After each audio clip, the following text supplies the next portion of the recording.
அப்புறம் வந்து சிஎம் வரைக்கும் வந்து ஒரு பதவியில இருக்கணும் அப்படின்னு எல்லாருக்குமே ஒரு ஆசை இருக்கு. வெள்ளை சட்டை போடணும், வெள்ளை வேஷ்டி கட்டணும் அப்படிங்கிறது.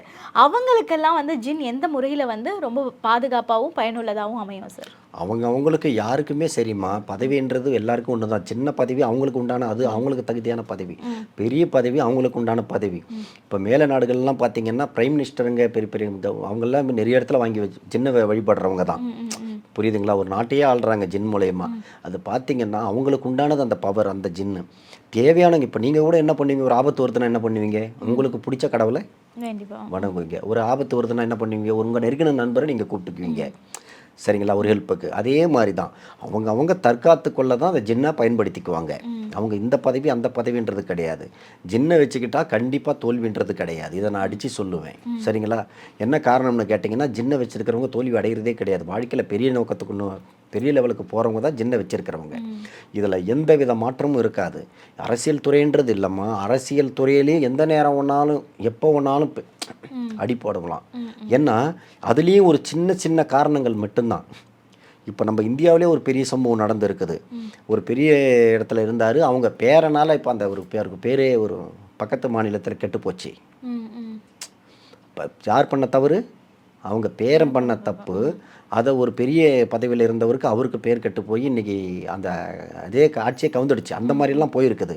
அதனால வந்து ஜின்ன வந்து பயத்துக்கு எந்த நேரமும் எதுவும் நடக்காம நம்மள சுத்தி இருக்கிறவங்கள பாதுகாத்துக்க தான். புரியுதுங்களா? அவர் பண்ணா தப்பு இல்ல. இந்த காலத்துல பெரிய பெரிய பதவியில இருக்கிறவங்க தான் இந்த காலகட்டத்தில பயந்து வாழ வேண்டிய நிலைமைக்கு ஆளாக்கப்படுறாங்க. ஏன்னு கேளுங்க. இப்போ ஒரு சின்னவன் ஒரு ஆக்சிடென்ட் ஒரு சாதாரண ஆள் பண்ணிட்டா அது பெருசா ஆகாது. இதே ஒரு பிரபலமான ஆளு, இதே என்ன எடுத்துக்கங்க ஒரு கார்ல போய் ஏதாவது ஒரு டிரைவர் டச் பண்ணிட்டா கூட பல இடத்துல போடுவாங்க. இவர் ஜின் பார்த்திபன் வந்து இந்த கார் எடுத்து வந்து நானே வேணும்னு போய் அடிச்ச மாதிரி.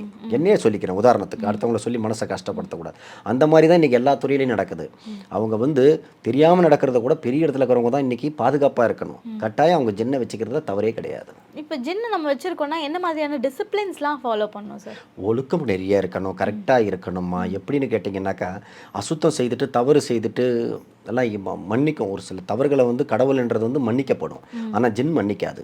நீங்க எது ஒருபோதும் சரி, ரொம்பவும் கண்ட்ரோலா செல்ஃப் மைண்டா இருக்கணும். என்னன்னு கேட்டிங்கன்னா, ரொம்பவும் கவனத்தோடையும், பாதுகாப்பாவும் நம்ம நடந்துக்கணும். அதுக்கு உண்டான மாரி நடந்துக்கிட்டா தான் ஜின் நம்மள நல்லா வச்சிருக்கும். இல்லன்னா நம்ம அழிவ தேடி நம்மளே போற மாரி தான். ஜின்னுக்கு பிடிக்காத ஒரு விஷயம் அப்படின்னா என்ன சார் அது?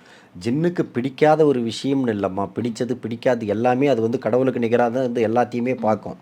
எல்லை மீறி போகும்போது யாருமே ஒரு தவறு செய்தா ஒரு முறை மன்னிக்கும், 2 முறை மன்னிக்கும். அதே தவிர திரும்ப திரும்ப செய்றீங்கன்னா அது மன்னிப்பே கிடையாது. அதுக்கு எப்படி சொல்றதுன்னா, ஜின்னுக்கு பிடிக்காத விஷயம்னு கிடையாது. மன்னிக்கும். 1 முறை, 2 முறை. மறுமுறை மன்னிக்காது.